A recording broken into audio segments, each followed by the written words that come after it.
हजारों ख्वाब दिखाने के बाद एक दिन उसने मुझे बड़ी बेरहमी से छोड़ दिया।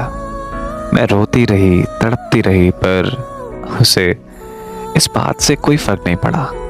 और अब जब उसे अपनी गलती का एहसास हो गया है तो वो मेरी ज़िंदगी में दोबारा वापस आने की जिद लगाए बैठा है।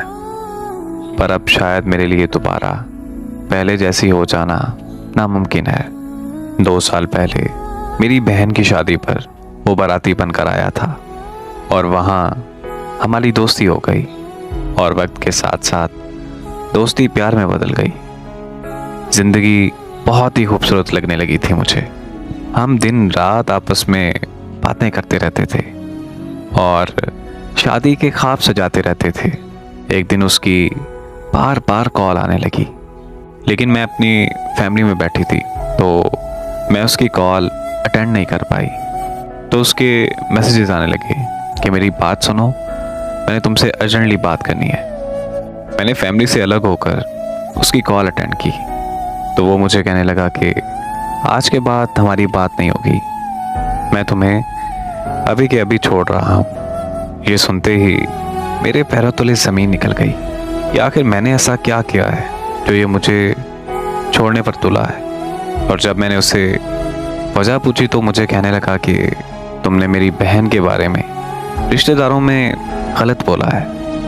मैंने उसे बहुत समझाने की कोशिश की कि मेरा यकीन करो यार कि मैंने ऐसा कुछ नहीं किया और मैं भला ऐसा क्यों करूँगी। पर उसने मेरी एक नहीं सुनी और मुझसे रिश्ता ख़त्म करते हुए कॉल बंद कर दी। उसकी कॉल बंद होते ही मेरी तबीयत इतनी ख़राब हो गई कि मैं अस्पताल पहुंच गई, पर उसे कोई फ़र्क नहीं पड़ा। फिर मैं सारा दिन सारी रात बस उसे याद करके रोती और तड़पती रहती थी। यहाँ तक कि मैंने 2 दफ़ा खुदकुशी करने की भी कोशिश की, पर दोनों दफ़ा बदकिस्मती से मैं बच गई। मैंने अपना हिजर बड़ी मुश्किल से काटा है, यहाँ तक कि मैं ज़हनी मरीज़ा बन गई थी।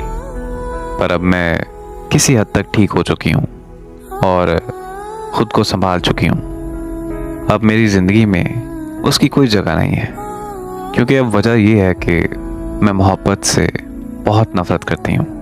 तो अब मैं उससे हाथ छोड़कर गुजारिश करती हूँ कि अब वो चला जाए, क्योंकि वो जिसे मुझ में तलाश करने आया था वो तो कब की इस दुनिया से जा चुकी है। और वैसे भी माफ़ी गलती की होती है, किसी को जिंदा लाश बनाने की नहीं।